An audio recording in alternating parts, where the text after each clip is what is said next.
Assalamualaikum teman-teman, kita mulai lagi ya, menyambung workshop vaksin COVID-19. Oke, kalau gitu kita mulai aja. Program imunisasi ini. Tentu Bapak Ibu sekalian juga pernah diimunisasi, punya pengalaman diimunisasi, sehingga bisa menceritakan pengalaman tersebut, pentingnya imunisasi, dan tadi sudah diberikan jurus-jurus nih Pak Risang ya. Ada berbagai jurus yang bisa digunakan untuk komunikasi ke masyarakat. Karena memang penekanan dari Bu Yulita dan Pak Sukamto tadi memberikan informasi yang benar, itu memang penting, ditambahkan oleh Pak Risang yang memotivasi para sasaran nantinya untuk bisa ikut mensukseskan imunisasi COVID-19. Tentu juga kalau ada yang diragukan informasinya, kita bisa merujuk kepada informasi-informasi yang bersumber dari pusat rujukan informasi yang memang berwenang dan terpercaya untuk menyampaikan informasi tersebut. Baik, Bapak Ibu sekalian, Bung Risang, mohon bersabar, ini banyak pertanyaan terkait komunikasi. Kita akan menjawab satu persatu, barangkali Bung Risang sudah lihat juga satu persatu, nanti kami akan merangkum juga kompilasi. Terima kasih sekali lagi. Berikutnya kami menyapa dari Subdit Imunisasi, Ibu Dian Sawitri. Selamat siang. Selamat siang. Apa bisa mendengar suara kami, Ibu Dian? Pak Malik apa Pak Halik? Sudah terdengar suaranya, namun masih sayup-sayup, ya. Baik. Halo, terdengarkah? Baik, ya, kami sudah dengar, silakan. Kurang keras, Mbak Dian. Baik, terima kasih. Pak. Volumenya bisa ditambah lagi, Mbak Dian. Oke, saya pas maskernya. Ya, baik. Terima ya, kasih sudah tampil kesempatannya ya. Ibu Dian Sawitri dari Subdit Imunisasi akan membawakan tentang strategi pelaksanaan imunisasi COVID-19. Silakan. 25 menit Ibu Dian. Baik, terima kasih Dr. Malik. Mohon maaf tadi saya seharusnya sesudahnya Dr. Sukamto ya, tetapi karena baru pembukaan kegiatan juga, ada kegiatan lain, jadi kami harus standby sebentar. Terima kasih Pak Risang sudah berkenan untuk maju presentasinya. Baik, saya langsung saja mohon minta tolong dari panitia bisa share screen. Saya izin matikan video ya, nanti setelah paparan saya akan hidupkan lagi, takutnya terputus. Ya, saya akan membawakan paparan terkait pelaksanaan vaksinasi COVID-19. Seyogyanya biasanya ini disampaikan oleh Bapak Kasubdi, tetapi ini bersamaan waktunya dengan Pertemuan Nasional Evaluasi Program P2P. Saat ini Bapak sedang paparan di depan tim dari Dinas Kesehatan Provinsi seperti itu. Jadi saya yang menyampaikan materi ini. Lanjut saya perkenalkan, saya Dian dari Kepala Seksi Imunisasi Dasar di Subdit Imunisasi, Direktorat Surveillance dan Karantina Kesehatan Kementerian Kesehatan. Ini adalah gambaran ya kurva situasi COVID-19 di Indonesia. Ini yang disampaikan datanya masih lama, tanggal 20 November. Saat ini data 1 Desember jumlah kasusnya itu sudah 544.000. Di mana kasus barunya ada 5.092. Kemudian yang sudah sembuh 455.000 dan yang meninggal sekitar 17.081 orang. Nah, ini gambaran kurvanya masih cenderung meningkat ya, belum ada tanda-tanda pelandaian. Lanjut.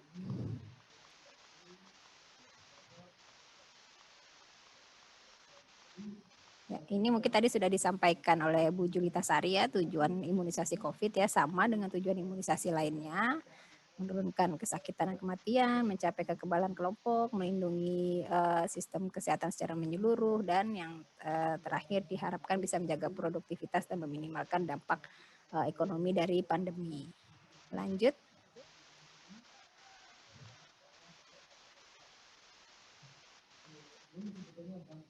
Ini adalah gambaran terkait prinsip rencana skenario untuk suplai vaksin COVID-19.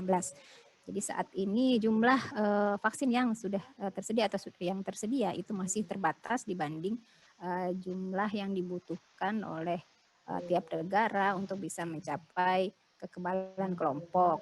Oleh karena itu dari WHO SAGE ya atau Strategic Advisory Group of Expert sudah memiliki konsensus yang menyatakan beberapa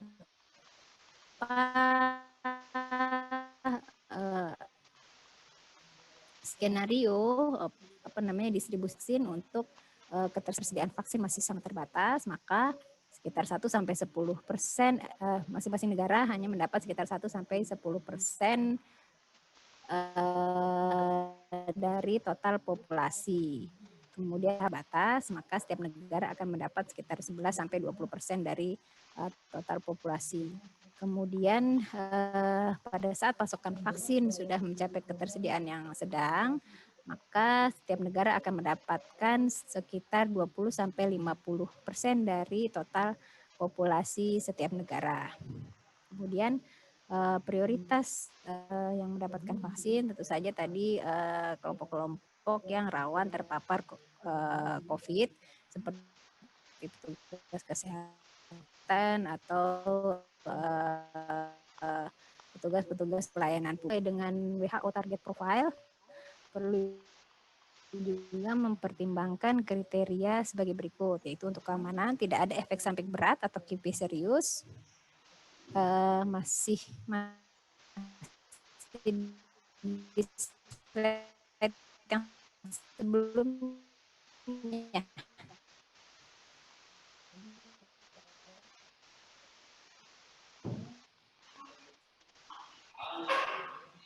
Masih di slide yang sebelumnya, Pak. Halo? Ya, Bu Dian, aman? Silakan dilanjutkan, Bu Dian, monitor. Iya. Oke.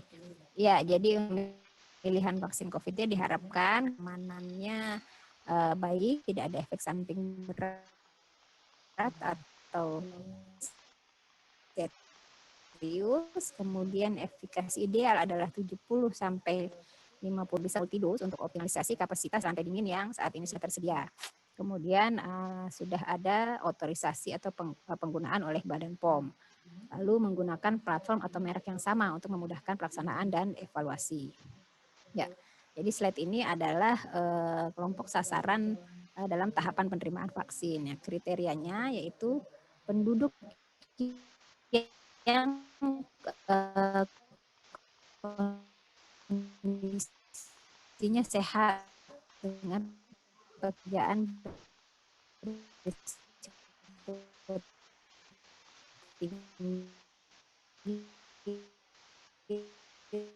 terhadap penularan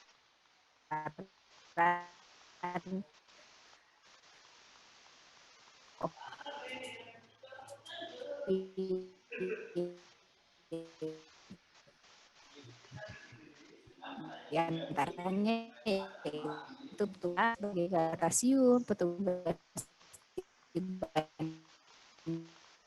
bandara, petugas PL. Mohon maaf Bapak Ibu, suaranya agak bergelombang ya. Mudah-mudahan sinyalnya bisa lebih baik lagi. Ibu Dian. Halo Ibu Dian. Masih tersambung? Ya, kita sedikit kehilangan suara Ibu Dian Sawitri dari Subdit Imunisasi. Tadi suaranya agak bergelombang dan saat ini sedang terputus. Panitia tolong dikontak ya. Baik. Ibu Dian Sawitri monitor.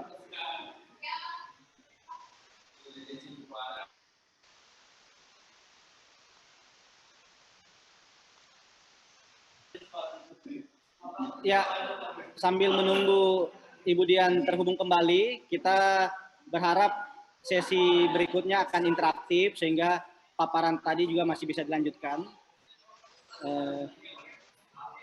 Ya, maaf. Bagaimana panitia? Oh ya, halo Bu Dian, terhubung kembali. Ya, iya, maaf terputus Pak. Jaringannya kurang bagus. Tadi sampai di kelompok sasaran, silakan Ibu Dian. Ya, baik. Oke, sebentar. Ya, oke. Jadi kelompok sasarannya tadi ya, petugas yang penduduk dengan kondisi sehat dan pekerjaannya berisiko tinggi terhadap penularan COVID, diantaranya petugas kesehatan, tentu saja, kemudian kontak erat, lalu kelompok sektor pelayanan publik, termasuk TNI Polri yang bertugas di garda terdepan, kemudian kelompok masyarakat usia 18 sampai 59 tahun, yaitu masyarakat usia produktif yang berperan dalam ekonomi, kemudian tenaga pendidik di seluruh Indonesia, lalu juga pegawai pemerintahan. Lanjut.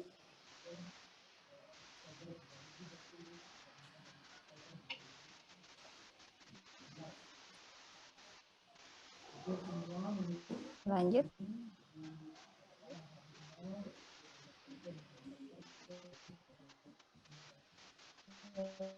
Slide-nya hilang.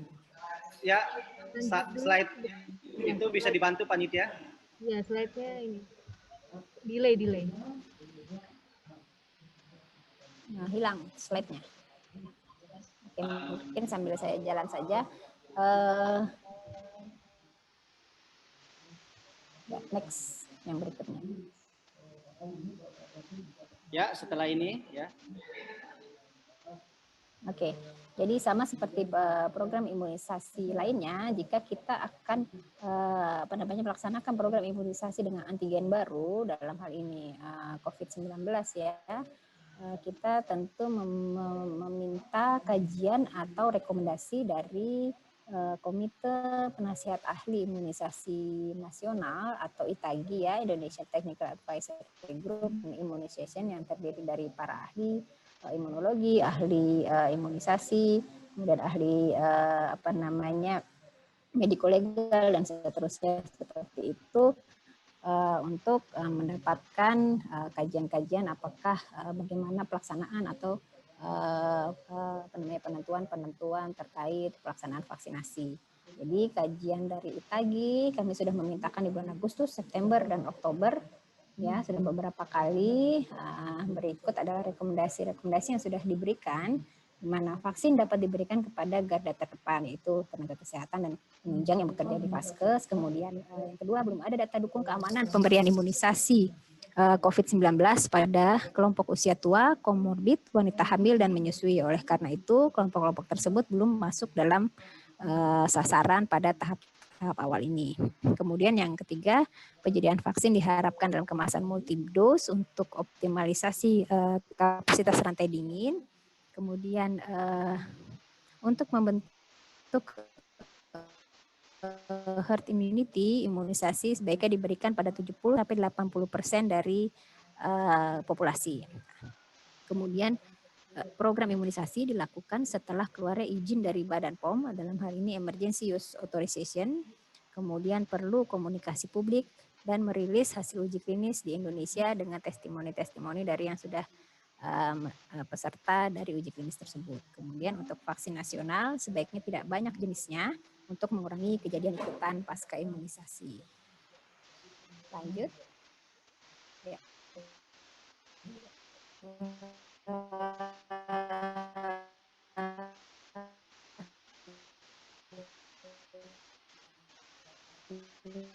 Ini adalah tentang proses pelaksanaan vaksinasi vaksin COVID-19. Nanti akan kami jelaskan lebih lanjut. Kemudian hilang slide-nya ya, sambil saya jelaskan saja. Pendataan, assessment, dan penyediaan kapasitas rantai dingin, kemudian pendataan, juga peningkatan sumber daya manusia, lalu pendataan dan penentuan fasilitas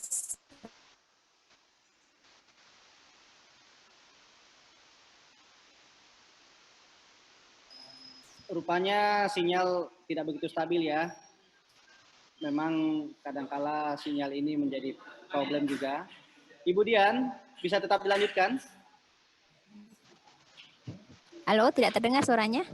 Ya, sudah terdengar kembali. Ini lebih Ya. Jelas. Ya, silakan. Ya.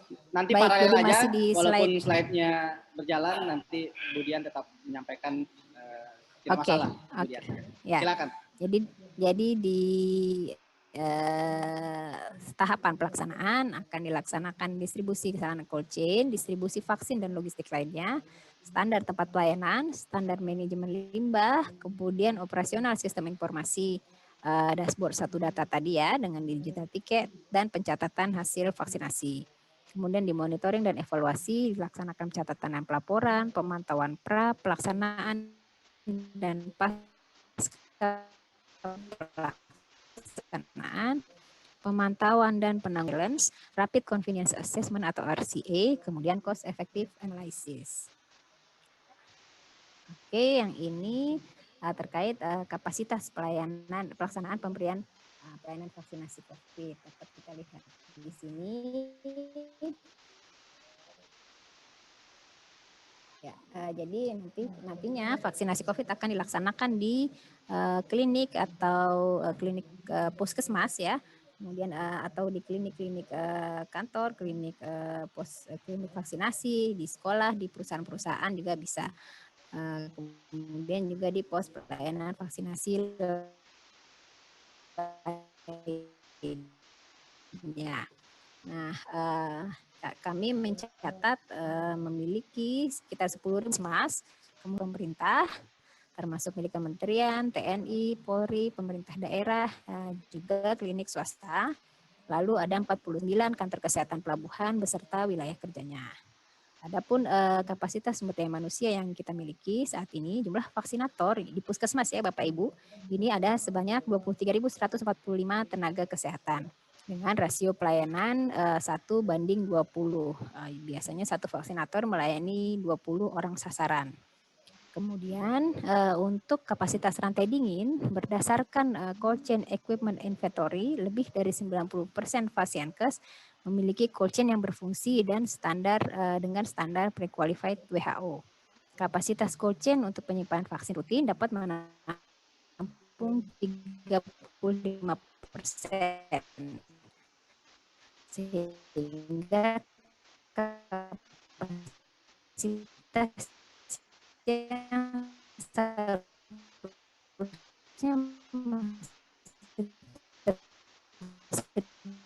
tersedia adalah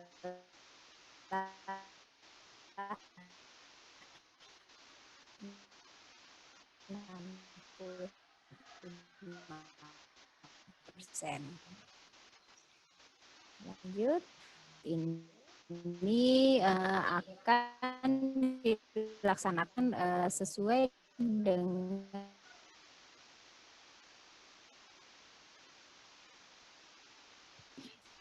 ya, Ibu Dian, sepertinya jaringan tidak stabil. Jika demikian, bisa kita cukupkan dulu. Bisa Ibu Dian? Ya, tidak masalah. Ini ada beberapa slide lagi yang belum ditampilkan dan diterangkan oleh Ibu Dian Sawitri dari Subdit Imunisasi.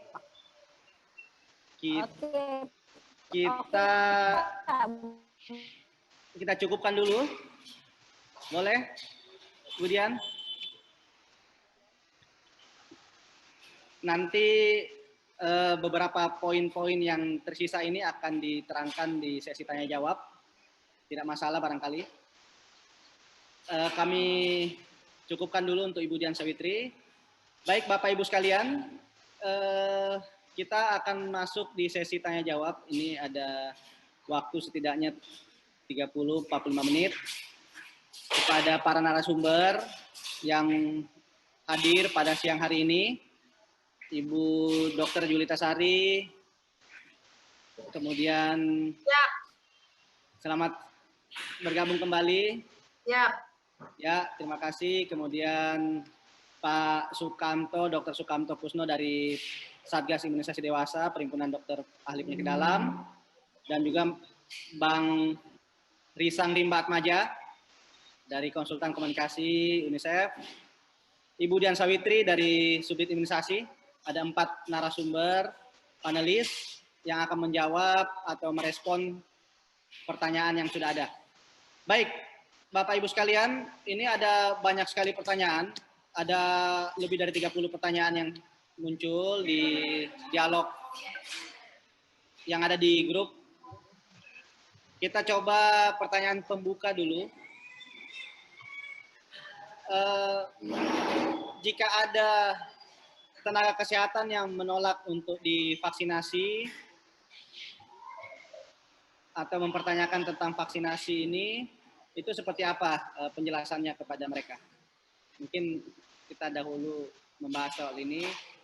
Dari Ibu Yulita Sari barangkali terlebih dahulu berdasarkan pengalaman-pengalaman di program imunisasi dalam beberapa tahun terakhir, Dr. Yulita Sari ini sudah puluhan tahun mendampingi program imunisasi nasional. Tentu sudah 30 tahun lebih. Iya. Karena tidak pernah jadi pejabat. Ya. Jadi tidak pernah pindah dari imunisasi. Itu dia. Jadi kita beruntung. Masuk dengan staff only dan pensiun dengan only staff. Ya. Masya Allah. Terima kasih Ibu Yulita Sari. Kita bersyukur sekali Ibu Yulita ada bersama kita hari ini. Jadi pertanyaan-pertanyaan ini baik yang sifatnya prinsip maupun teknis, saya kira bisa dijawab. Bisa digabung-gabungkan Pak, kita saling mengisi. Ya. Mengenai nakes yang tidak mau divaksin itu karena beliau tidak paham tentang imunisasi. Nah, kami harapkan bahwa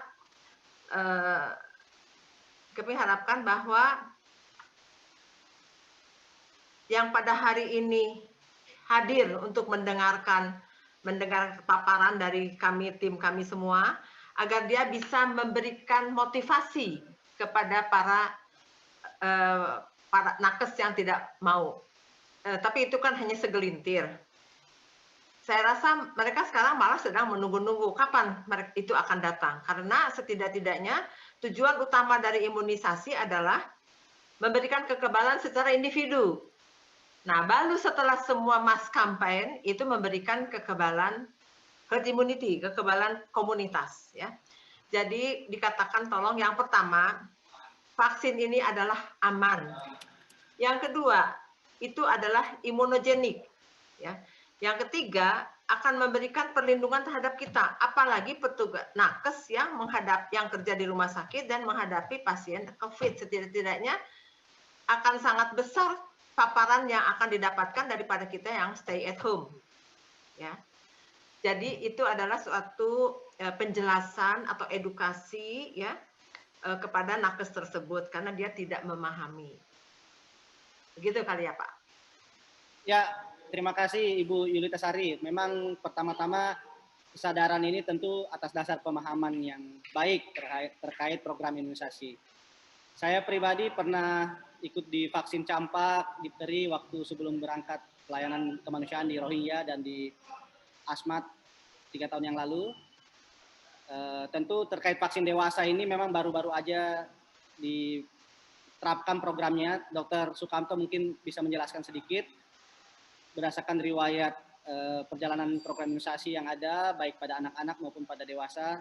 Tadi disebutkan dewasa agak belakangan, tapi Dr. Sukamto ini menekankan bahwa tenaga kesehatan itu sebisa mungkin menjadi contoh untuk masyarakat pada umumnya. Silakan Dr. Sukamto.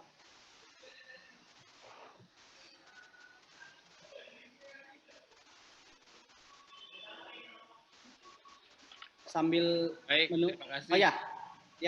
Jadi sebetulnya memang tadi keren banget penjelasan dari Pak Risang ya, bahwa sebetulnya kita jangan dulu berputus asa sama kawan-kawan yang mungkin ragu-ragu ya. Jadi yang pertama tentu saja harus mulai dari diri sendiri. Jadi kami selalu di Satgas Imunisasi Dewasa selalu menyampaikan bahwa mulailah dari diri sendiri. Jadi kalau kita bicara tentang vaksin yang sedang kita latihkan, kita ajarkan, maka biasanya pertanyaannya adalah siapa yang sudah melakukan vaksinasi, gitu ya. Nah, kita yang menunjukkan jari terlebih dahulu. Nah, kalau kita belum, lalu kita ngajak orang lain pasti akan ragu-ragu. Di berbagai grup WA, saya selalu sampaikan bahwa ketika kawan-kawan banyak bercerita seperti apa yang disampaikan oleh Mas Risang tadi, saya selalu mengatakan kalau ada vaksinnya, saya yang pertama kali akan melakukan vaksinasi, gitu. Dan sesudah itu biasanya polemik akan berakhir ya. Jadi siapa lagi yang akan dipercaya kalau bukan sahabat-sahabatnya sendiri, gitu ya. Nah, itu satu. Kemudian yang kedua, tentu saja tadi kalau dilihat dari survei, kita selalu kan kalau masyarakat ilmiah, kita belajar dari evidence atau pengalaman atau data yang sudah ada. Tadi data disampaikan bahwa hampir sebagian besar pengisi kuesioner menyatakan bahwa mereka bersedia untuk dilakukan vaksinasi. Jadi di dunia ini kan selalu ada hitam, putih, bahkan ada abu-abu. Jadi artinya kita barangkali fokus kepada yang mau dulu, ya, baru kemudian sambil berjalan kita tangani kawan-kawan kita. Tentu saja ini nggak bisa sendiri ya, di mesti tim. Barangkali ahli seperti Pak Risang dan kawan-kawan di lapangan ini nggak harus ada ya di dalam program vaksinasi atau imunisasi yang baru seperti ini. Ya, itu saya. Terima kasih. Ya, terima kasih Dr. Sukamto. Tentu itu menjawab tadi bahwa kita mulai dari mereka yang sudah siap dan mau, dan tadi juga disinggung oleh Kementerian Kesehatan, oleh Ibu Dian Sawitri, bahwa akan ada aplikasi juga yang akan diisi oleh tenaga kesehatan juga demikian, untuk mereka yang menjadi sasaran untuk diimunisasi terlebih dahulu. Namun tentu ada tips-tips yang bisa diberikan kepada para peserta, Bapak Ibu yang hadir ini. Dr. Yulita Sari dan Dr. Sukamto tadi sudah memberikan jawaban awal. Kita undang Mas Risang. Siap. Ya, silakan Mas Risang merespon soal ini. Ya, Dr. Halik. Sebetulnya tadi Pak Sukamto sama Bu Yulita Sari sudah menjelaskan tuh, poin-poinnya bagus sekali, saya suka tuh. Ya, pertama misalnya menjelaskan jangan berputus asa. Itu penting loh. Karena tugas, kalau kita komunikasi, tugasnya ya berkomunikasi lah. Secara kreatif, secara nyaman, secara fleksibel, nggak usah mikirin orang itu ngikutin atau enggak. Orang itu terima atau enggak, nggak usah dipikirin. Yang penting kita komunikasi. Ya, Nabi aja, itu kan dimintanya untuk menyampaikan dengan terang. Perkara orang terima atau enggak, itu bukan urusan Nabi gitu ya. Berubah atau enggak, bukan urusan Nabi. Tapi ketika kita tahu bahwa tugas itu komunikasi, menjadi lebih lebih ringan gitu. Oh yaudah, saya penting ngomong aja. Yang penting saya mencoba. Itu penting tuh ya. Nah, sebetulnya gini, Dr. Halik ya, saya pengen cerita. Ada kawan juri imunisasi cerita, Pak Risang dulu itu pernah kejadian bias ya, bulan imunisasi anak sekolah. Itu mereka mengumpulkan siswa. Kemudian ada temannya nakes juga menjemput, tidak memperbolehkan, dibawa pulang, dan warga tahu itu kan nakes. Waduh, terus dia emosi. Ini gimana nih? Gimana cara merubahnya orang nih? Saya mau laporkan. Terus saya bilang gini, Bu, oke lah Bu ya. Kita kalau bicara pendekatan perubahan perilaku, ada struktural, ada kultural. Komunikasi itu kultural. Kalau struktural, ya harus lebih dulu sebetulnya.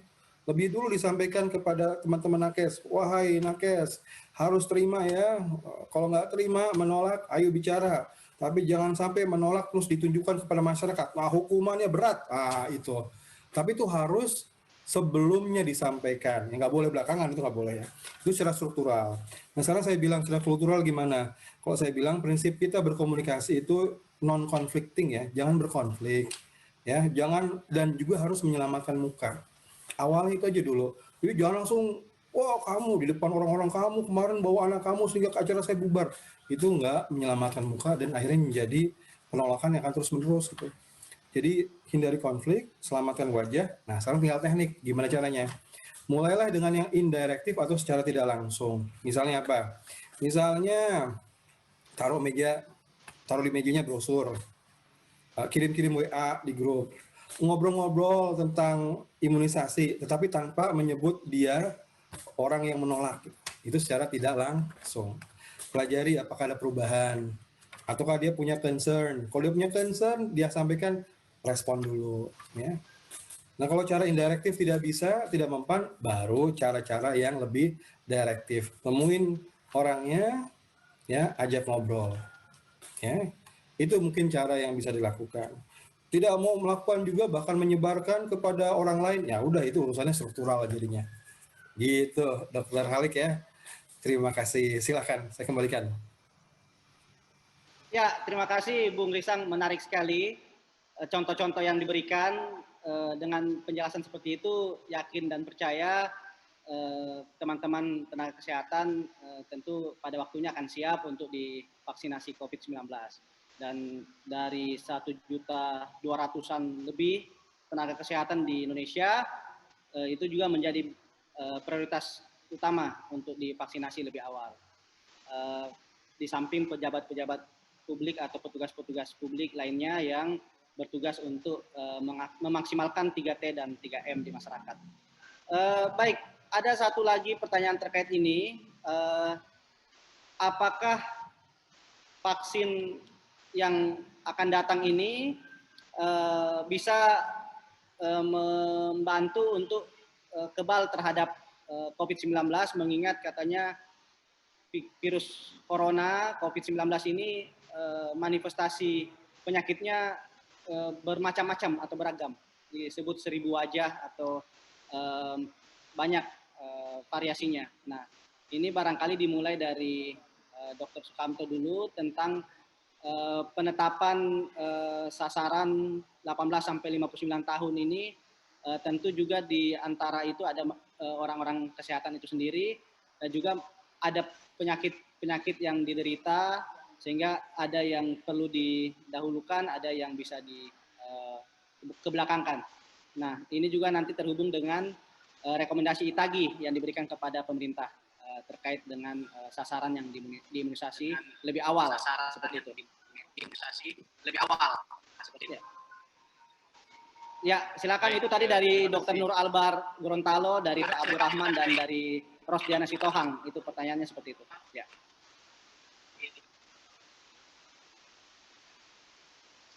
Baik, terdengar suara saya? Ya, bagus Dr. Sukamto. Dr. Halik? Ya, bagus Dr. Sukamto. Baik, mohon maaf saya matikan, kelihatannya sinyalnya nggak terlalu baik. Tentu saja tidak apa-apa. Ya. Dr. Nur Albar, Assalamualaikum. Senior saya di Gorontalo. Ya, spesialis penyakit dalam. Beliau pernah kepala dinas. Adinkes sekarang. Ya. Baik, jadi sebetulnya kalau kita bicara tentang efektivitas vaksin, sebetulnya tentu saja vaksin-vaksin yang dirilis oleh negara, dalam hal ini kalau Indonesia Badan POM, terus kemudian juga dilakukan oleh hampir semua negara, ya, itu tentu saja melalui kajian. Jadi kajian, satu, keamanan, kemudian kedua adalah efektivitas. Kalaupun belum sampai kepada efektivitas, itu sampai kepada efikasi.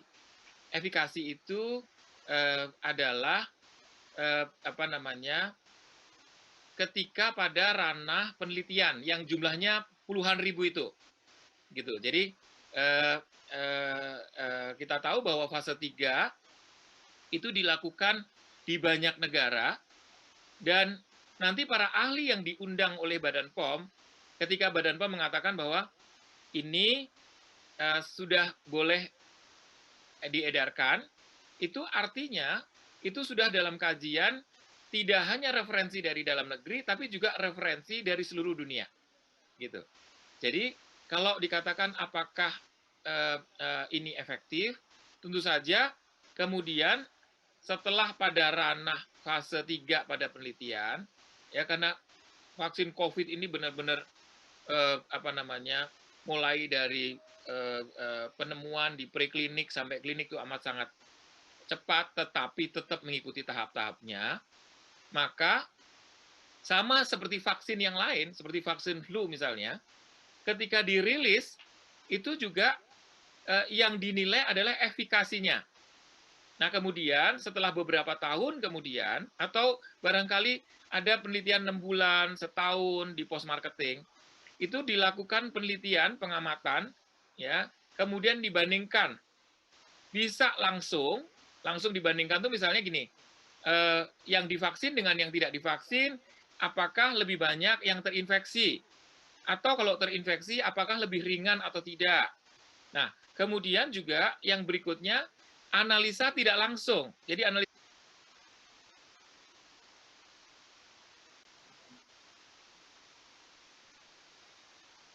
Dr. Yulita Sari, silakan. di unmute dulu, Dok. Oh iya, silakan di unmute terlebih dahulu.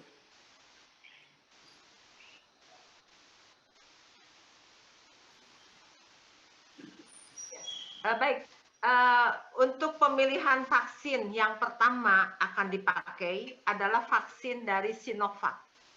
Sinovac vaksin ini yang akan datang adalah sekitar 3 juta dosis single dose. Akan dikirim dalam 2 kloter. 1,5 juta klot pada Desember ini, harusnya mungkin minggu ketiga Desember, ini estimasi. Kami belum dapat tanggal yang pasti. Kemudian berikutnya pada bulan Januari. Ini adalah vaksin dalam kemasan yang sudah jadi tinggal disuntikan. Tetapi meskipun vaksin ini sudah jadi tinggal disuntikan dalam bentuk vial, ya, nah isinya 1 dosis. Jadi 1 orang mendapatkan 1 dosis. Nah, untuk vaksin ini tentu tetap melalui suatu prosedur di Badan POM, masa kerja yang paling cepat adalah 20 hari untuk melakukan suatu lot release, pemeriksaan tes-tes yang 1 seri dari BPOM, ya. Jadi vaksin itu begitu datang ke Indonesia akan dibawa ke gudang Bio Farma, dari Bio Farma nanti dikirim berapa puluh ampul, saya nggak tahu, itu dibawa ke Badan POM untuk diperiksa lot release. Begitu pula Bio Farma juga melakukan lot release, di mana kalau dulu lot release dari produsen dulu, baru dikirim ke BPOM. Sekarang paralel supaya cepat. Dan juga sambil menunggu lot release itu selesai, itu dikaji oleh tim dari Konas POJ, tadi yang Komite Nasional Obat Jadi termasuk vaksin.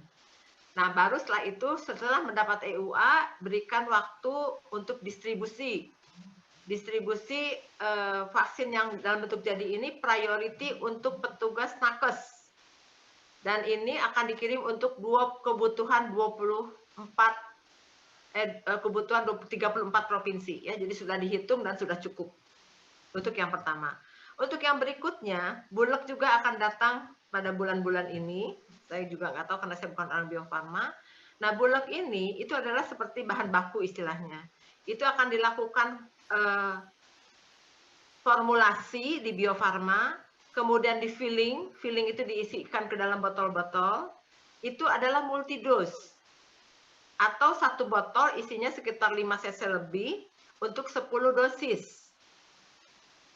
Nah, ini juga nanti setelah di filling itu juga akan dikirim ke BPOM juga untuk dilakukan suatu lot release, pemeriksaan, ya. Dan itu adalah yang paling cepat dengan Sabtu Minggu dikerja tuh 20 hari. Setelah itu baru mendapat izin emergency use authorization dan selanjutnya akan didistribusikan ke bagian-bagian yang telah ditentukan di dalam roadmap dari Subdit Imunisasi Kementerian Kesehatan. Jelas, Pak? Dan vaksin ini adalah vaksin mati yang sudah mengalami suatu matinya karena dengan pemanasan atau dengan apa, kami tidak diberikan yang secara detail dengan kimia atau pemanasan, apa hanya disebutkan ini adalah vaksin mati, dan mungkin karena rahasia perusahaan juga ya, kita tidak bisa detail isinya apa ditransparansikan ya, karena itu rahasia perusahaan, karena ini berlomba-lomba lebih dari 200 produsen yang sedang buat vaksin. Jelas, Pak? Ya, jelas Ibu Dr. Julita Sari.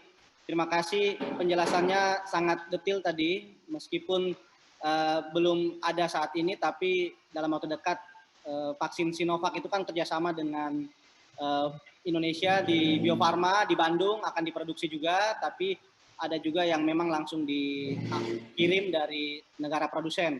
Dan diketahui penjelasan sebelumnya dari Itagi juga bahwa uji klinis tidak hanya di Bandung, tapi di berbagai negara, di Brazil, di Bangladesh, dan Cina sendiri, itu hasilnya semuanya sangat baik. Jadi kita hanya menunggu waktu sebetulnya. Kita memang belum bicara jenis vaksin pada saat ini, tapi kesiapan-kesiapan yang dibutuhkan dan bagaimana mensosialisasikan jenis-jenis vaksin yang ada, itu memang sudah dilakukan. Tadi menegaskan kembali ada vaksin yang dilemahkan, ada yang sudah mati, inactivated, kemudian beberapa yang kita dengar juga di Inggris, di Jerman, dan Amerika juga produksi itu yang dari jenis lain, yang dari material genetik, dari RNA virus, atau bagian dari viral vector atau protein base, itu juga ke depan akan diproduksi massal, dan skema global juga pada akhirnya nanti akan sampai juga di Indonesia, yang merupakan bentuk solidaritas global yang diwadahi oleh WHO, Gavi, dan platform-platform yang ada di internasional saat ini. Dari program barangkali dari Ibu SKK Imunisasi ingin menambahkan terkait kebijakan dan program 18 sampai 59 tahun ya, yang benar, Dok ya. Rekomendasi Itagi, ada yang bertanya ini apakah 19 tahun ke 59 tahun atau 18 sampai 59 tahun? Ya. 18 sampai 59. 59, baik. Jadi 18 tahun sampai 59 tahun itu yang menjadi sasaran untuk tahap awal. Ibu Dian, ada yang bertanya, ya, Pak. apakah vaksin ini kemungkinan pemberian dosisnya itu kan biasanya ada yang 1 dosis, 2 dosis per vial, ada juga yang 8 dosis per vial.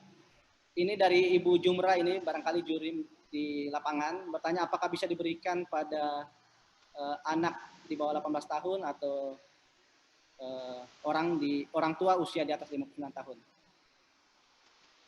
Ya, mungkin tadi sudah disampaikan ya dalam paparannya Bu Julita Sari, dan kebijakan di Juknis kami, jadi sasarannya hanya 18 sampai 59 tahun ya, berdasarkan uji klinis yang sudah dilaksanakan. Di luar dari range umur itu mungkin data keamanannya belum ada, seperti itu. Baik, kemudian yang Sinovac tadi itu sebagai contoh, itu pemberiannya 2 dosis, Bu ya. 14 hari bedanya. Selang 14 hari. 14 hari. Ada yang bertanya ini apakah itu akan bisa membantu membentuk kekebalan seumur hidup, ataukah ada waktu tertentu diulang lagi, Dok?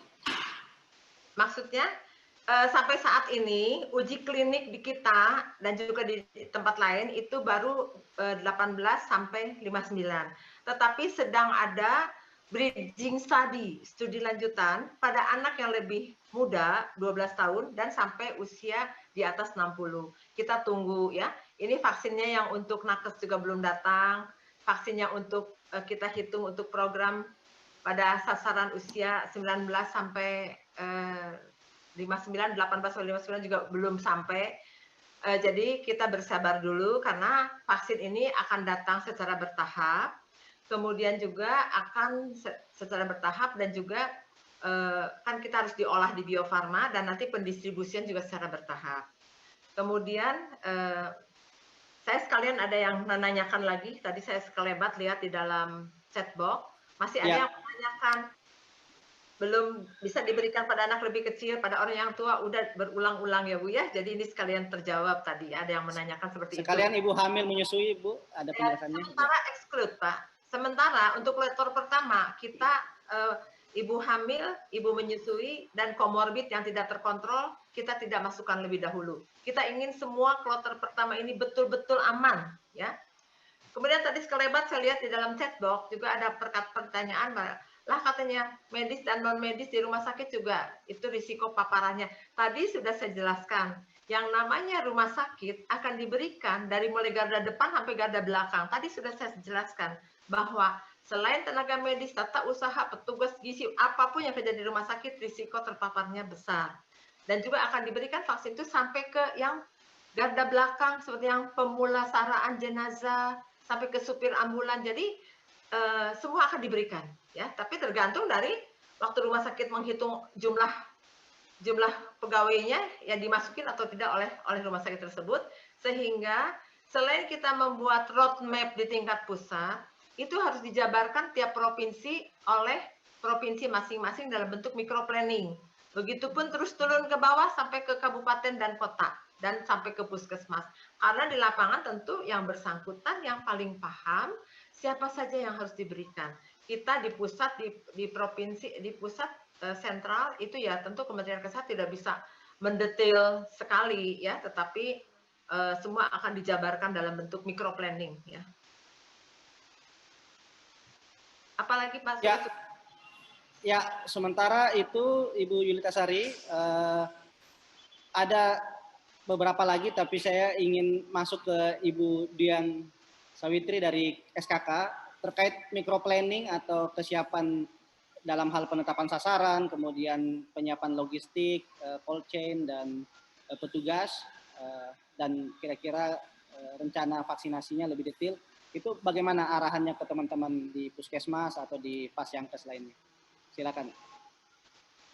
Ya, Pak, jadi terkait microplanning, kami terus-menerus ada rangkaian kegiatan atau workshop microplanningnya juga sudah kita sampaikan melalui pelatihan-pelatihan vaksinator ya yang dilaksanakan juga oleh BPPK, oleh BPSDM melalui BPPK Pak. Jadi memang untuk perencanaan atau microplanningnya terus-menerus kita berproses ya untuk memvalidasi data-data sasaran yang memang sebenarnya sudah ditetapkan jumlahnya. Seperti itu Pak. Baik, untuk teknik pemberian imunisasinya semuanya intramuskular ya dok ya? Ya, intramuskular. Oh ya, terima kasih Ibu Yulita Sari. Tadi itu pertanyaan dari Ibu Pratiwi. Jadi jawabannya semuanya intramuskular. Jadi ini juga memudahkan nanti petugas untuk pelaksanaannya. Dan diberikan swab, alkohol swab Pak, karena di dalam vaksin tidak mengandung pengawet.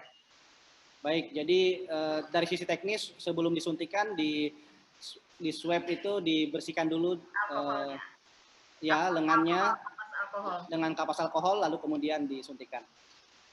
Baik, kemudian apakah petugas kesehatan semua diimunisasi tanpa melihat status kesehatan? Tadi sudah dijawab bahwa didahulukan yang memang dalam keadaan sehat dan bugar. Kalaupun ada komorbid selama dia terkontrol dan kondisinya baik itu bisa diberikan, tapi yang tidak terkontrol tidak dalam kondisi baik itu bisa ditunda. Itu dari Mbak Tia Puskesmas Po Asia. Kemudian nah ini yang rame ini Bapak Ibu sekalian terkait dengan video yang beredar, kemudian ada pernyataan-pernyataan bahkan dari tenaga kesehatan sendiri yang bernuansa hoax dan sepertinya misinformasi terkait dengan vaksin COVID-19 ini. Barangkali ada anjuran atau saran dari para narasumber. Kita mulai dari Dr. Yulita Sari dulu barangkali. Ya. Beberapa ada ilustrasi di media itu yang memang negatif atau black campaign. Dan yang sangat disesalkan adalah ada dari beberapa dokter, ada beberapa dokter atau profesi profesi yang memberikan informasi yang keliru ya. Jadi hal-hal itu sebetulnya sudah diredam, sudah diberikan sudah diberikan penjelasan dan lain-lainnya. Ya semoga dalam bulan-bulan ini itu sudah hilang ya. Dan kita juga minta kepada Kemeninfo agar supaya itu diblok ya hoax-hoax tersebut. Karena itu sangat-sangat menyesatkan ya. Jadi beginilah, kepada semua peserta yang hadir pada hari ini, kalau membaca itu ada sesuatu yang tidak sesuai, itu lebih baik mencari materi yang berasal dari sumber yang dapat dipertanggungjawabkan. Misalnya masuk ke dalam webnya Kementerian Kesehatan, atau sekarang sudah tahu bertanya langsung kepada Subdit Imunisasi dan sebagainya. Jadi harus dari institusi yang kompeten ya. Jadi jangan dari dengar-dengar sini, dengar-dengar situ. Nah, itulah yang bikin sulit. Sebagai contoh saja ya, ini contoh yang gampang sekali.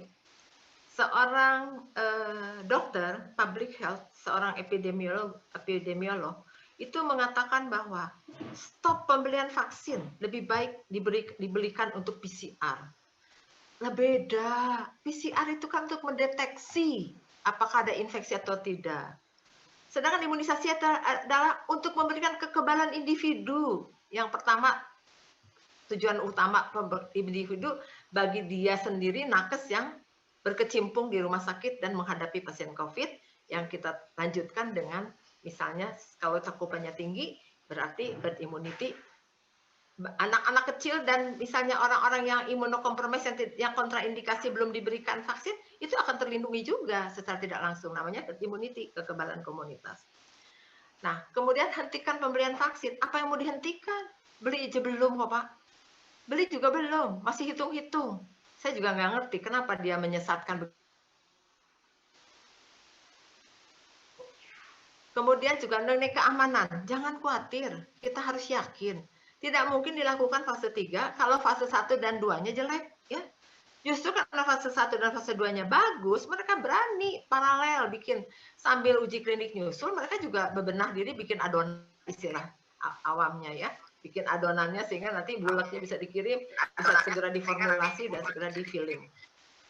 Nah, berarti biasanya itu orangnya itu tidak paham ya, dan kita dalam hal ini kita luruskan. Jadi tolong kepada para peserta yang hadir hari ini, kita harus yakin bahwa Badan POM juga bertanggung jawab terhadap mutu, kualitas dan efikasi. Ya, Badan POM bertanggung jawab. Tadi juga ada pertanyaan, kalau ada KIPI kita jangan mikir ke KIPI dulu, kita harus berpikir positif dulu ya.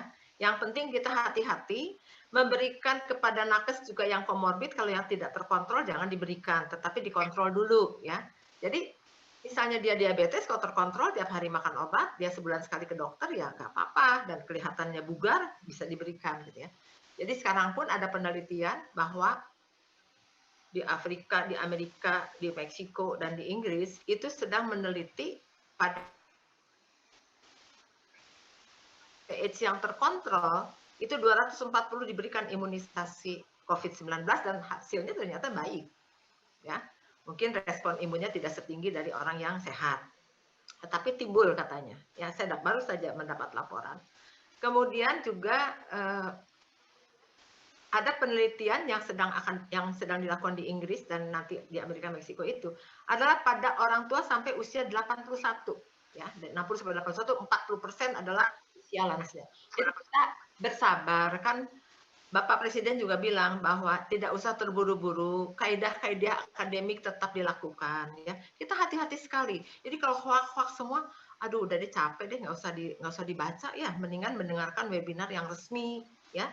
Kemudian Zoom meeting yang resmi gitu. Kalau kita mendengarkan hoax-hoax tidak akan sampai selesai ya. Mungkin itu dari saya, dan juga jangan lupa ya, karena aman, karena yakin, uji klinik yang di Bandung yang sebanyak 1.620, antara lain ada Gubernur Jawa Barat, kemudian ada juga Kapoldanya ya, Polda Jabar, dan beberapa pemuka-pemuka masyarakat yang bersedia karena akan memberi contoh. Ya. Tadi Pak Sukamto juga mau katanya kalau dikasih, tapi Pak Sukamto kurang 60 lebih 60. Nah, saya nggak bisa nih.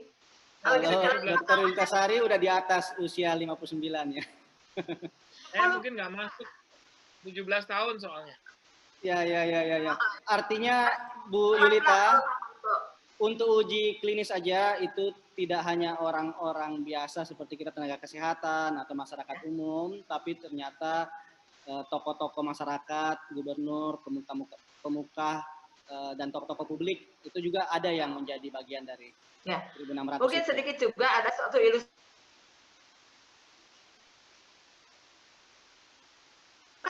Di Brazil ada penelitian ternyata ada dokter yang umur 29 meninggal setelah penelitian. Ternyata dia itu meninggalnya tuh bukan karena divaksin, tetapi karena suicide, bunuh diri katanya. Tetapi betul dia kan habis divaksin ya. Itu saya baca di ini, tapi saya masukin ke kajian juga karena dari sumber yang dapat dipercaya gitu loh ya. Jadi memang sering ya Pak bahwa orang yang senang dengan black campaign, dengan menggagalkan imunisasi, ya itu pada senang, pada apa? Tempoh hari seperti contoh gini ya, Pak Erick Thohir mengatakan bahwa saya tidak divaksin, tidak bisa divaksin, betul kan?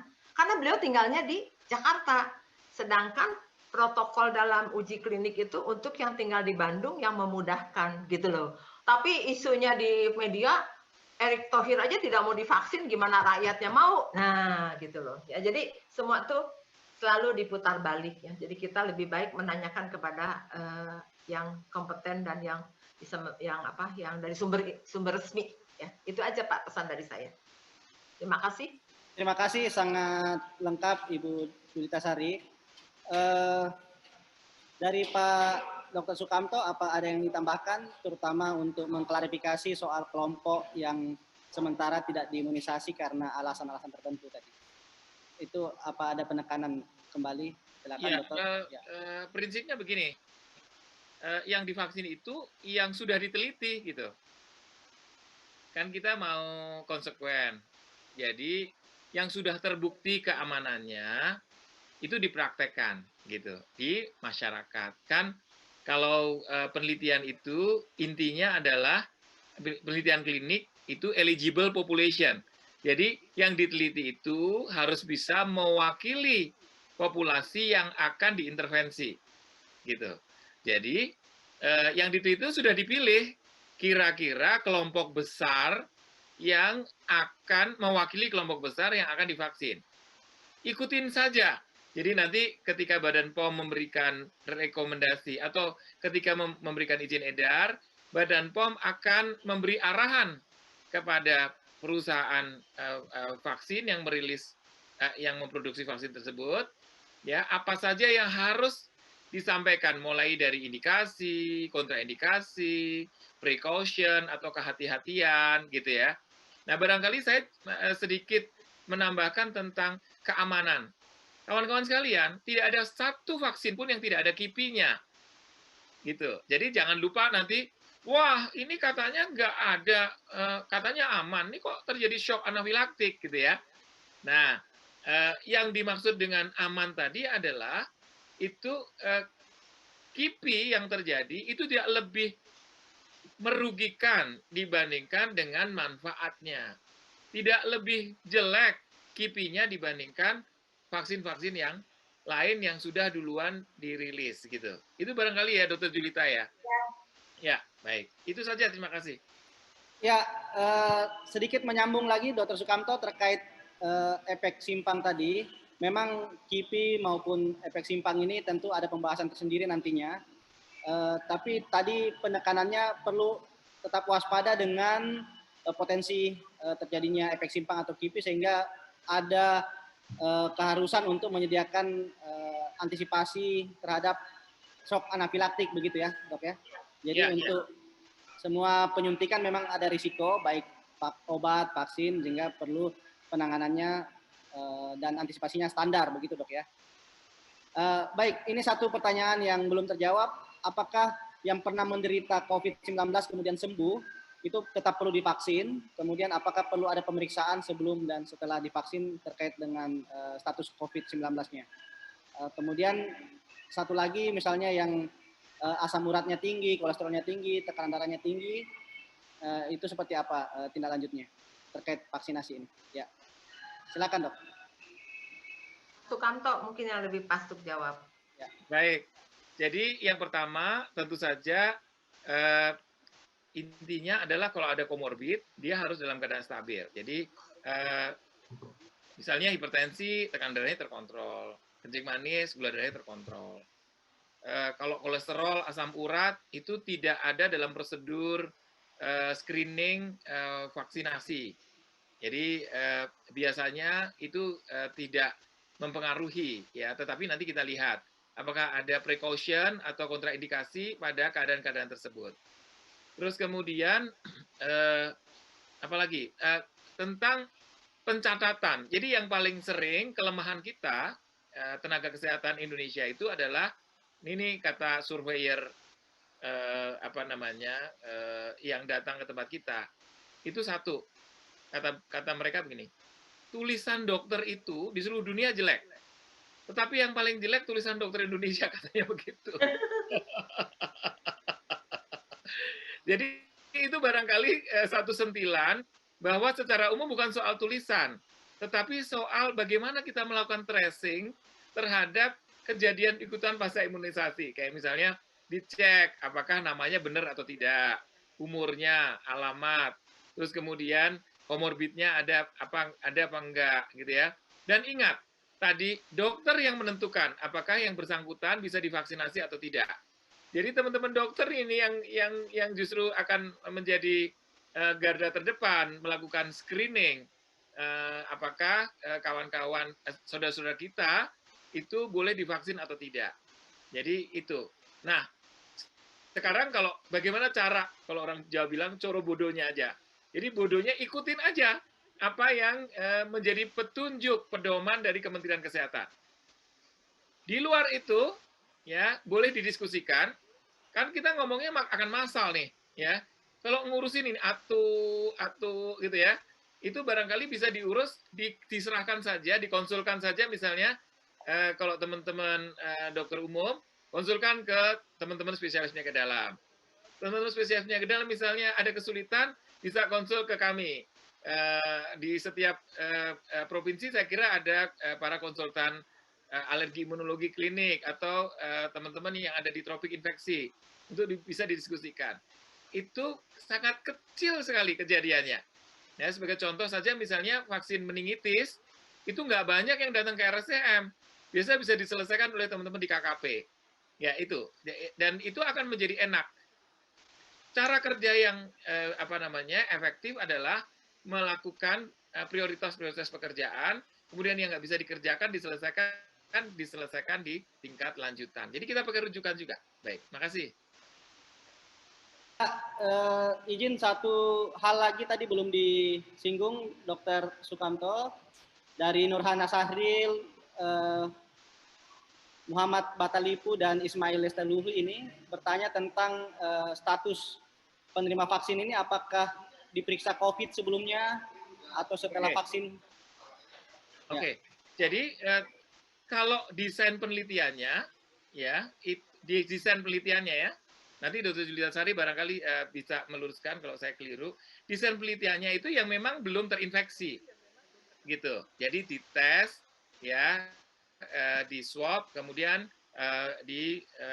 divaksin. Tetapi nanti tentu saja kita tidak melakukan swab terlebih dahulu untuk dilakukan vaksinasi.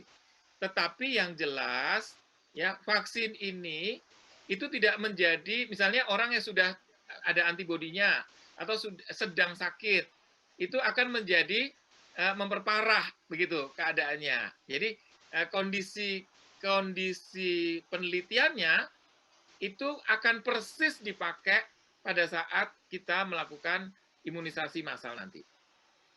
Gitu Dr. Julita ya. Baik. Ya. Dan juga saya menambahkan tadi ada pertanyaan ya sekilas bahwa orang yang sudah kena COVID itu divaksin atau tidak.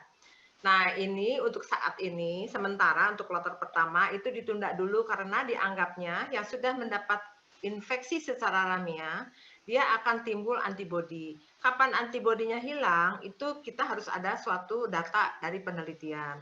Tetapi kalau data dari internasional, itu pada 5 bulan setelah setelah mendapat infeksi alamiah kena COVID, itu sampai 5 bulan itu sudah mulai menurun. Kami juga sedang koordinasi dengan Dr. David Mulyono, Prof. David Mulyono dari Eijkman, sedang menanyakan bahwa seberapa tinggi titer antibodi pada orang-orang yang pasca mendapat infeksi COVID-19, di mana yang tingginya antibodi itu diminta kan untuk menjadi donor plasma konvalesen, ya. Jadi kita tunda dulu karena kita akan menghemat. Sekarang kan sudah 550 ribuan ya. 505 berapa ya Pak? 500 berapa? 500 yang positif. yang sudah COVID. pernah positif itu 500 Ya, dan ribu sembuh. ya. Ya. Berarti itu kan 1 juta dosis ya Pak yang kita bisa hemat dulu. Dan nanti mungkin the next ya kita kan bisa planning itu bisa diperbaharui ya. Begitu Betul, ya, betul. Pak ya. Dan bahwa dia masih ada atau tidak ya memang harus pakai biaya dan itu tidak disediakan pemerintah. Jadi bagi yang sudah pernah terpapar itu harus diperiksa IgG dan IgM dari SARS-CoV-2 ya. Jadi itu memang biaya lagi dan itu kita pikirkan kemudian. Sekarang kita masih memikirkan untuk datang vaksin yang pertama datang kloter pertama yang akan diberikan kepada nakes di seluruh Indonesia. Jadi bersabar ya. Ini baru saja Pak Hari. Ya. Terima kasih. Terima kasih. Pak baru dapat informasi bahwa vaksin Sinovac bridging study-nya sudah dalam taraf mau publikasi, dia punya penelitian pada orang sampai usia 89 tahun, Pak. Ini baru masuk, Pak. Saat ini sedang proses publikasi. Ya. Jadi kita kebagian nih nanti Pak Kamto. Ya. Terima kasih, itu bocoran dari Ibu Komnas, Ibu Julita Sari dari tim Itagi dan Komnas. Terima kasih, tadi penekanannya penting sekali bahwa dari tahap penelitian memang pemeriksaan dilakukan, tapi untuk ke depan ketika vaksinnya sudah ada, sudah diyakini bahwa potensi membentuk imunitas atau kekebalan itu sudah standar, sehingga tanpa perlu periksa-periksa lagi setelah itu kita yakin setelah disuntik itu sudah terbentuk kekebalannya. Dan yang tadi kekebalan alamiah itu juga bisa membantu karena yang kita tuju sebetulnya semua orang terlindungi karena punya kekebalan dan terbentuk kekebalan di masyarakat. Baik, tentu kita masih ada pertanyaan tentang komunikasi tadi. Ini perlu dilanjutkan untuk direspon oleh Mas Risang Rimba Atmaja. Terkait menghadapi hoax dan misinformasi itu ada macam-macam ini, ada video, ada pernyataan-pernyataan di sosmed dan sebagainya. Silakan Mas Risang. Apalagi orang kesehatan nih, sesama orang kesehatan bagaimana menjelaskan ini? Ya. Iya. Dokter Halik, mungkin pertama gini kali ya, saya pengen jelaskan dulu. Sebetulnya hoax itu kebanyakan tidak berpengaruh langsung loh. Jadi bukan one step langsung kita misalnya mendapatkan info lalu kemudian terpengaruh. Banyak studi menemukan bahwa prosesnya itu two step. Jadi two step itu maksudnya ada orang yang baca hoax ya, kemudian dia menyebarkan kepada orang lain dengan komunikasi tatap muka atau komunikasi langsung via WA group dan sebagainya. Nah justru karena orang itu yang menyebarkan, ya maka hoax itu jadi lebih dipercaya. Ya.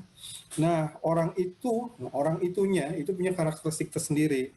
Kita bilangnya dia adalah opinion leader. Kenapa gitu? Karena dia punya opinion leadership atau kepemimpinan dalam membangun opini. Ya. Nah kalau kita paham bahwa itulah two step, maka sebetulnya pertama counter untuk hoax, ya walaupun saya nggak suka ya counter ya, saya lebih sukanya preemptif sebelumnya. Tapi kalaupun counter untuk hoax karena hoaxnya sudah berjalan, itu pertama memang tadi disebut oleh Bu Juli ya, sifatnya struktural, boleh itu. Media massanya dibenahi dulu. Misalnya Kominfo tolong di-ban dong ini itu.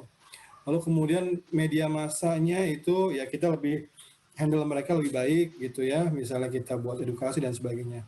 Nah kalau kita nih yang di lapangan, Ibu Bapak di lapangan, sebetulnya ya yang perlu kita lakukan kalau di level desa aja misalnya. Kita identifikasi itu orang-orang yang omongannya diikuti siapa, ya, omongan yang diikuti siapa. Nah, pas kita ngobrol-ngobrol ternyata dia termakan hoax, nah itu sasaran kita, ya, itu yang pertama. Kalau misalnya dia tidak termakan, nah itu adalah orang yang harus kita berikan pesan-pesan preemptif atau serangan duluan, ya, supaya bisa mengcounter. Nah itu sebetulnya di level strategi ya.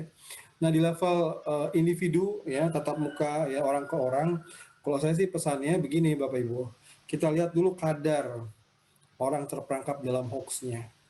Kalau misalnya orang itu kadarnya masih rendah, masih ragu-ragu, masih tanya-tanya, benar nggak ya? Betul nggak seperti itu? Hajar, sikat. Ya, kita sampaikan yang benar seperti apa. Kita ajak, kita berargumen misalnya. Yang kita harus hati-hati adalah ketika orang itu sudah demikian termakan, wah, sehingga realitas lain ditolak. Yang benar ini. Nah, untuk mereka yang seperti itu, teknik-teknik yang sempat kami jelaskan di awal tentang mendengarkan, apresiasi itu penting. Jadi harus buka pagar dulu, baru kemudian kita sampaikan. Jangan kita menyakiti, itu berbahaya. Kenapa? Orang kalau udah tersakiti, dia kadang-kala semangat untuk menyebarkannya lebih luas gitu. Ya, jadi untuk orang-orang seperti itu, ya kita harus main cantik lah gitu. Supaya dia dapat pesannya, mungkin direnungkannya nantilah malam-malam, benar juga ya, betul nggak ya gitu ya. Jadi tidak langsung instan hasilnya. Demikian Dr. Halik, penjelasan singkatnya ya. Terima kasih. Ya, terima kasih. Tentu pendekatan humanis atau pendekatan yang baik sehingga relasi dan interaksi yang terjalin itu bisa sebaliknya nanti justru teman-teman yang awalnya menolak karena khawatir, ragu, dan tidak percaya, akhirnya berbalik mendukung begitu ya.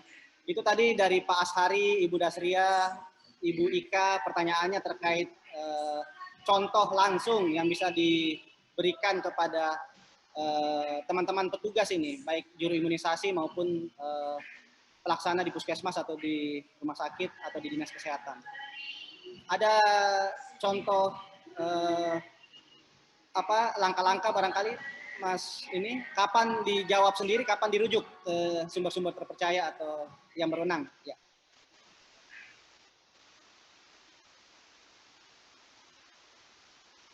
Untuk pasien, Pak, maksudnya komorbid atau bagaimana? Maaf, terkait informasi atau komunikasi. Informasi. Ya, teman-teman ini kan sebagai komunikator juga ini, tenaga kesehatan. Ya.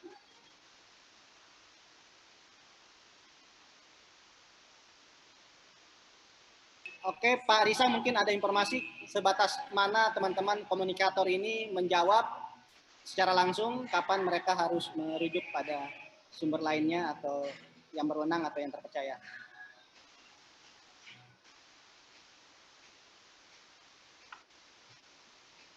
Mungkin Pak, kalau bisa menambahkan ya, share sedikit.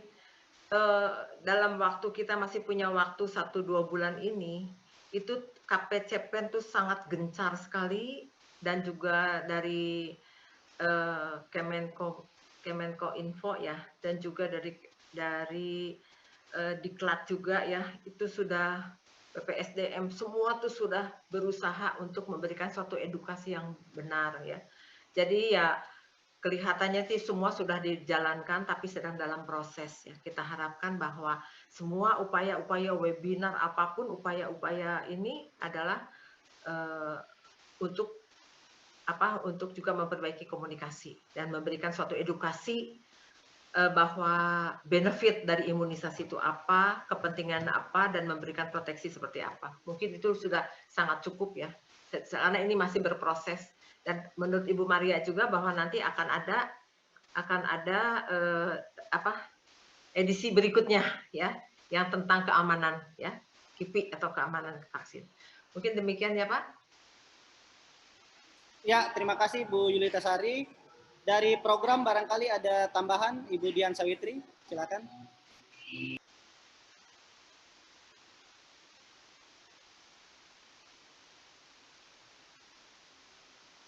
Maaf, Dr. Halik, mohon maaf tadi terputus. Oh ya, Mas Trisang, tadi Ibu Yulita Sari menekankan bahwa ini juga menjadi bagian dari tugas dan peran Komite Penanganan COVID-19, Pemulihan Ekonomi Nasional terkait komunikasi vaksin dan vaksinasi yang baik. Nah, ini teman-teman peserta ini kira-kira ketika kita harus memberikan batasan, kapan teman-teman yang menjawab secara langsung, kapan kita merujuk kepada otoritas yang berwenang atau rujukan lainnya yang terpercaya? Oke, menurut saya begini, Dr. Halik ya, warga itu sebetulnya yang saya ketahui sebetulnya belum tahu banyak tentang vaksin COVID-19. Jadi yang mereka butuhkan masih informasi-informasi dasar ya. Yang tadi disampaikan oleh rekan-rekan narasumber, bagus-bagus tadi infonya dari Bu Julita Sari, Pak Sukamto, lalu ada Budian. Rasanya itu sudah cukup menjawab itu kebutuhan informasi di lapangan ya. Kalau untuk di lapangan ya warga ya, sehingga rasanya ya silakan dimulai dialog dengan masyarakat. Nah, dialog dengan masyarakat sebetulnya tidak perlu menunggu kepastian-kepastian ya. Hal-hal yang belum diketahui itu dijawab apa adanya saja. Misalnya apakah bayar atau tidak, misalnya ya itu dijawab aja, belum ada ketentuannya, belum ada kepastiannya, mohon tunggu. Tetapi dialog itu harus dimulai saat ini. Kenapa? Itu untuk kita pertama memahami masyarakat itu sebenarnya concern-nya apa sih. Yang kedua, kalau kita sudah mulai membangun pemahaman tentang vaksin saja, vaksinnya aja ya. Karena kadang-kala banyak yang tidak tahu bahwa vaksin itu sebetulnya menjawab persoalan tentang menjaga kesehatan selain gizi, higienitas dan sebagainya. Kan ada poster sendiri tuh vaksin itu di mana, imunisasi di mana. Nah, pemahaman masyarakat tentang itu saja itu menjadi penting untuk membangun penerimaan. Jadi menurut saya silakan dimulai justru lebih dini lebih bagus, dan kita mungkin mulainya dengan bertanya-tanya dulu ya. Tanya sudah tahu atau belum, sudah pernah dengar atau belum, dan apa yang sudah diketahui. Nah, ketika mereka menjelaskan, menjawab, kita jadi tahu, oh ternyata ini dalam benak mereka. Nah, hal-hal yang perlu diluruskan silakan diluruskan. Hal yang sudah baik ya sudah, gitu ya. Nah, terkait nanti yang informasi yang lebih teknis ya, itu kita lihat ya. Rujukannya tetap nanti ke narasumber-narasumber ya. Mungkin KPCPN itu nanti lebih ke komunikasi publik ya. Itu yang nanti akan digarap. Begitu mungkin Dr. Halik ya yang saya bisa sampaikan. Terima kasih. Ya, terima kasih penjelasan dari KPCPN dan tentu nanti kita tetap gotong royong ini untuk komunikasi terkait vaksinasi COVID-19. Ibu Dian Sawitri dari Kebijakan dan Program Kementerian Kesehatan, silakan. Apakah ada tambahan, Ibu Dian Sawitri?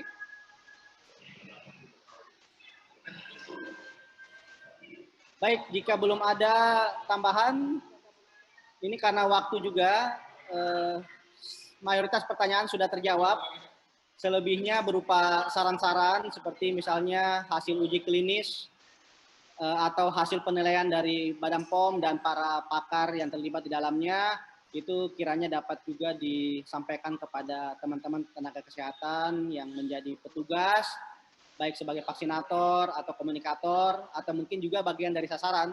Jadi ini setidaknya ada 3 peran dan fungsi teman-teman peserta ini.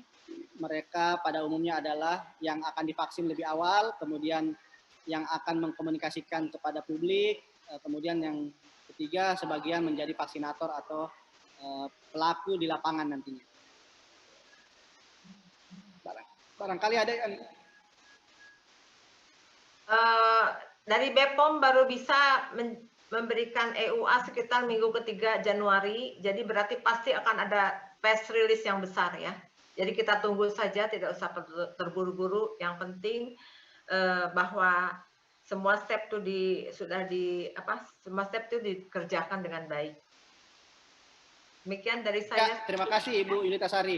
Memang ini informasi masih simpang siur yang di luar. Kalau di Indonesia sudah ada keputusan awal tahun akan disampaikan kepada masyarakat secara luas. Di Inggris informasinya tanggal 7 Desember akan ada penetapan dari NHS di sana, kemudian di Amerika tanggal 10 Desember. Kita beruntung jika di negara-negara lain lebih dulu, lebih awal, tentu kita juga mendapat perbandingan dan informasi yang lebih lengkap lagi sebelum di Indonesia juga diterapkan vaksinasi COVID-19 ini. Baik, di penghujung acara ini dari seluruh pertanyaan yang ada, barangkali masih ada yang ingin ditanggapi atau ada hal-hal yang sebelumnya di paparan maupun diskusi belum sempat disampaikan. Silakan kami berikan masing-masing kepada narasumber untuk closing statement begitu. Ini tadi ada pertanyaan nih, masa perlindungan sudah dijawab tadi oleh saya. Bahwa kemungkinan 1 tahun belum tahu, karena kita kan belum dipakai, vaksinnya aja belum dipakai. Jadi perlindungannya nanti kita follow up. Ya. Kalau masuk kepada vaksin influenza 1 tahun, tapi kita belum tahu, karena vaksinnya aja belum dipakai. Ya, mudah-mudahan perlindungannya cukup panjang ya. 6 bulan, setahun atau lebih itu kita bersyukur jika bisa demikian. akan ada laporan tersendiri. Ya, Dok, ya, ada terkait Pak. itu. 12 bulan setelah imunisasi ada. Baik, jadi itu menjawab kekhawatiran terkait dengan daya tahan imunitas yang terbentuk. Jadi akan ada kajian lebih lanjut dan kita akan menyesuaikan dengan itu terkait perulangan imunisasinya. Baik, Dr. Wilda Tasari sekaligus closing statement barangkali untuk secara keseluruhan, ya. Baik. Pesan dari saya adalah bahwa pada hari ini seluruh peserta dari webinar ini membawa suatu keyakinan bahwa pemerintah akan sudah memilih vaksin yang aman. Kemudian juga dari BPOM akan membantu dengan mutu dan kualitas. Dari sisi riset, uji klinik yang di Bandung juga nanti dalam efektivitas. Meskipun mereka sudah selesai, mereka tetap melakukan suatu laporan ad interim 3 bulan, 6 bulan, dan fullnya adalah pada 12 bulan. Itu adalah efficacy. Jadi kalau ada pertanyaan seperti tadi, ya memang karena sedang dilakukan, sedang berjalan. Jadi yang penting adalah bahwa kita tidak usah mendengar yang kira-kira berita-berita yang menyesatkan, tetapi kita ambil dari sumber yang resmi, ya.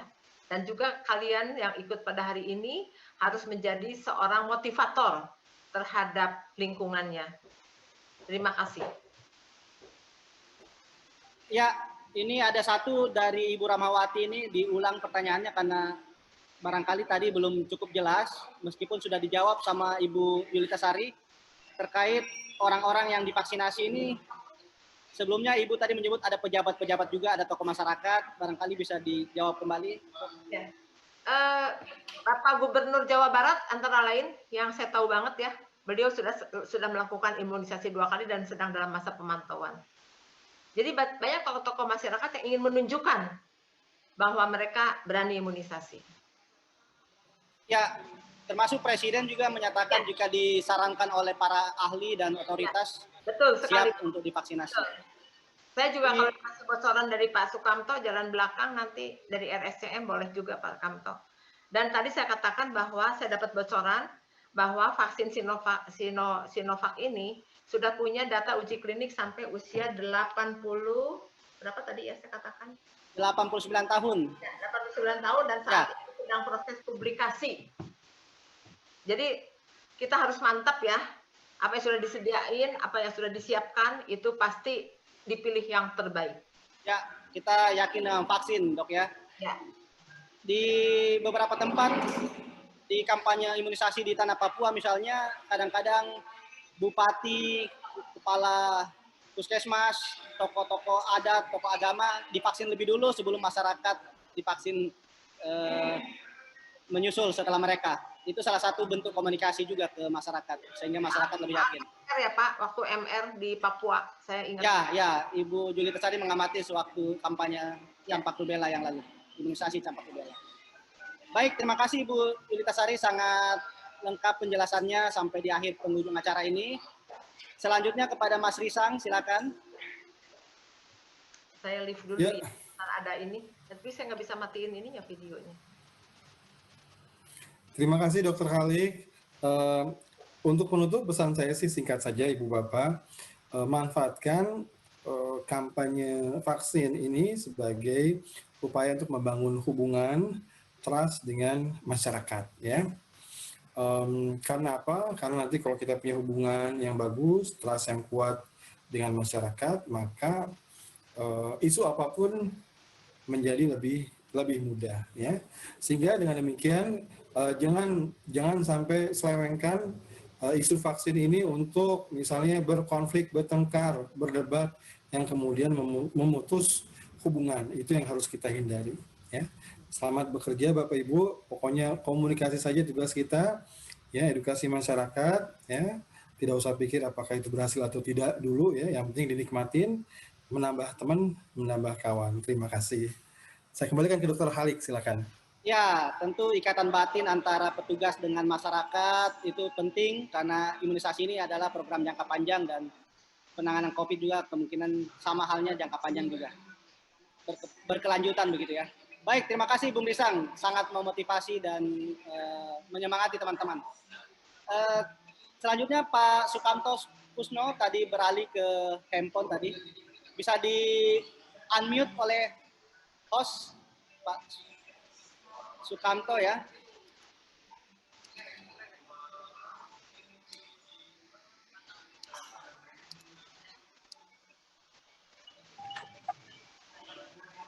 Ya, silakan Dok.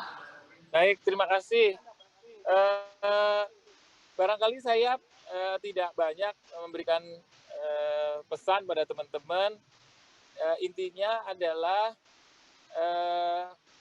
kita yang ada di ujung dalam pelayanan vaksinasi ini itu tinggal melaksanakan apa yang sudah dirintis oleh kawan-kawan di hulu.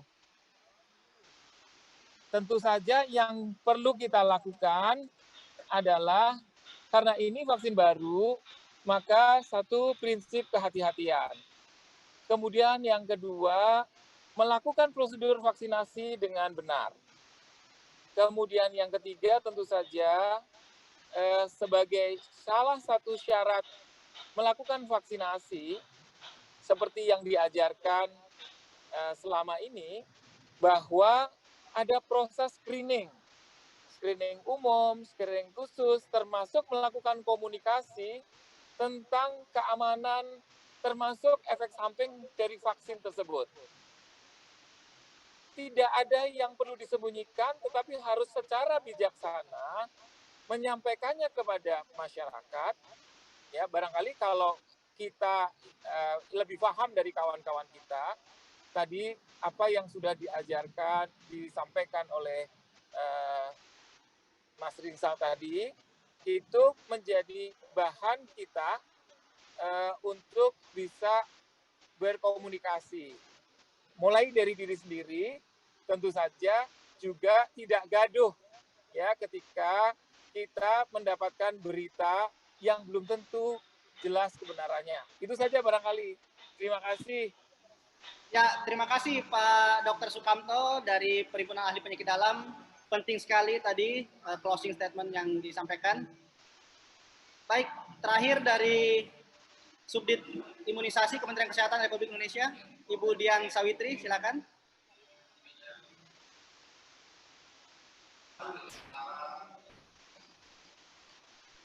Baik, jika dari Ibu Dian Sawitri atau yang mewakili belum bisa terhubung kembali, nanti akan ada penyampaian lebih lanjut dari Kementerian Kesehatan melalui PPSDM sebagai panitia penyelenggara, termasuk langkah-langkah apa yang akan ditempuh setelah pelatihan pada hari ini.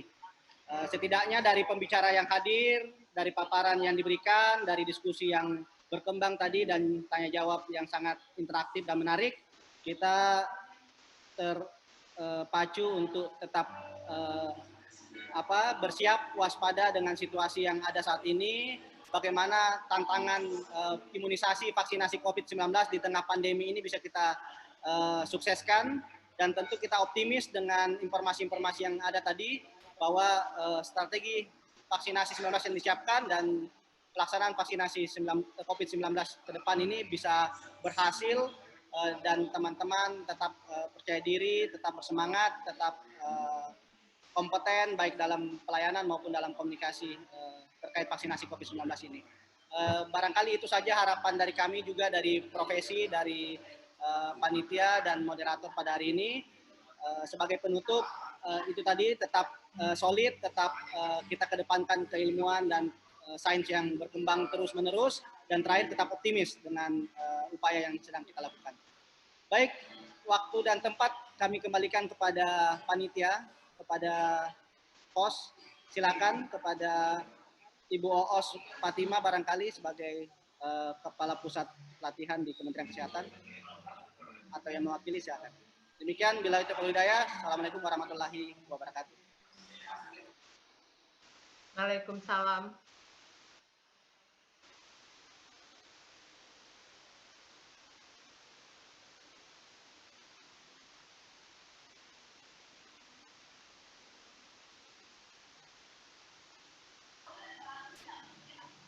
Terima kasih sekali lagi kepada para panelis dan Bapak Ibu peserta yang masih bergabung. Kami kembalikan kepada Ibu Oos Fatima, Ibu Nia Fitriasari atau Ibu Natasha, silakan.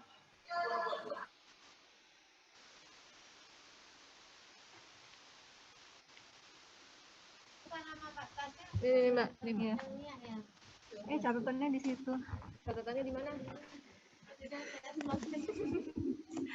Ya, terima kasih. Ya.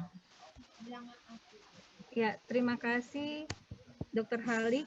Kita kasih applause untuk sesi kali ini, sangat menarik sekali. Bapak Ibu sekalian, saya menyampaikan salam dari Ibu Kepala Pusat SDM Kesehatan karena beliau masih berada pada kegiatan penyerahan DIPA tahun 2021. Saya mengucapkan sekali lagi terima kasih juga kepada seluruh narasumber dari ITAGI, Dr. Julita Sari, kemudian dari PABDI, Dr. Sukanto, dari SKK, Dr. Dia Sahapriti, dan yang terakhir Pak Risang yang sudah 7 angkatan ini selalu bersama kami. Juga teman-teman seluruhnya dari Sulawesi kecuali Sulawesi Utara dan semua dari Gorontalo juga terima kasih sudah bertahan sampai sore hari ini dan saya lihat tidak banyak yang berkurang. Ini artinya sesi ini sangat memberikan antusias dari teman-teman medis dan juga tenaga kesehatan. Bapak Ibu sekalian, banyak pertanyaan mengenai sertifikat. Sertifikat ini diperoleh dengan e-sertifikat, di mana kami sudah mencantumkan panduan berupa manual book dan juga link YouTube, di mana Bapak Ibu bisa mempelajarinya. Saya yakin semuanya sudah tidak ada yang gaptek dan semua bisa langsung nanti mengikuti pedoman yang ada. Nanti setelah kami verifikasi, akan Bapak Ibu semua bisa mendownload masing-masing untuk memperoleh sertifikatnya. Baik teman-teman sekalian, barangkali itu saja yang kami sampaikan. Saya akhiri dengan wabillahi taufiq walhidayah. Wassalamualaikum warahmatullahi wabarakatuh. Terima kasih. Waalaikumsalam warahmatullahi wabarakatuh. Ya, terima kasih Terima semuanya. kasih Bu Nia, Tadi Dr. juga Halik. panitia sudah foto-foto, jadi nanti bisa dikirim ke teman-temannya. Ya, Terima Terima kasih, kasih. Dr. Sukamto masih online. Pak Risang ini 7 angkatan ini tetap konsisten dan tidak berkurang. Ya. Terima kasih Stamina Dr. dan Halik. energinya. Terima kasih. Kami dari ITAGI bergiliran Pak, sama dengan Ya, juga ya. dokter-dokter senior ini mengawal satu persatu dari Prof. Sri sampai Dr. Yudha Sari. Masih ada 3 angkatan lagi. Iya, kita Semangat. bergiliran Pak, nanti yang lainnya. Ya, para senior, Dr. Yudha Sari, Dr. Sukamto, Mas Risang, dan para panitia ini dedikasinya luar biasa. Kami tahu tidak ada hari libur, yang ada persiapan-persiapan ya. Ya. Kalau di luar kan ada ribut-ribut ini tentang libur panjang ini, berapa hari. Ya, ada Pak. Kami setiap malam minggu malah ITAGI itu meeting internal. Ya, saya ikuti Ibu Nia, Ibu Natasha, Ibu Desita dari Puslat ini, timnya Ibu Oos ini, tiada hari tanpa persiapan-persiapan untuk kegiatan vaksinasi COVID-19 salah satunya ke depan. Oke, pamit ya Pak. Ya, pamit, tetap Terima semangat. kasih. Oke teman-teman, sekian dulu videonya. Udah selesai juga ya workshop tentang vaksin COVID-19 untuk yang 2 Desember. Semoga apa yang aku bagikan itu bermanfaat dan sampai jumpa di video-video selanjutnya. Terima kasih.